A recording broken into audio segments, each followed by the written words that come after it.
castigo está na mão de quem produz.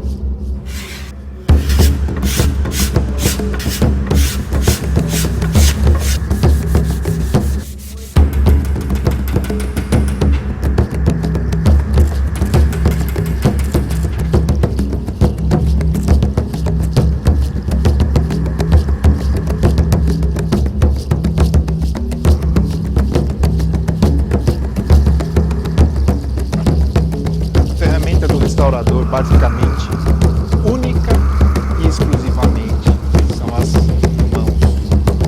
As mãos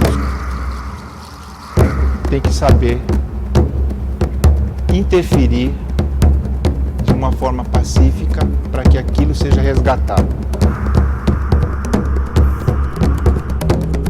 O relato da história seja resgatado. Restauração, às vezes, não é só isso. Às vezes eu pego uma cadeira dessa só com 2 pés, aí tem que recompor ela toda. Por exemplo, você não... A palavra restauração é uma palavra muito forte. É uma palavra que remete à ancestralidade.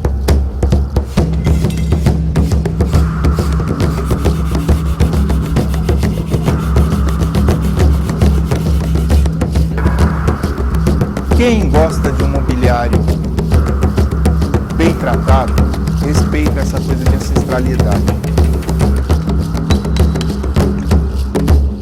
Toda restauração em si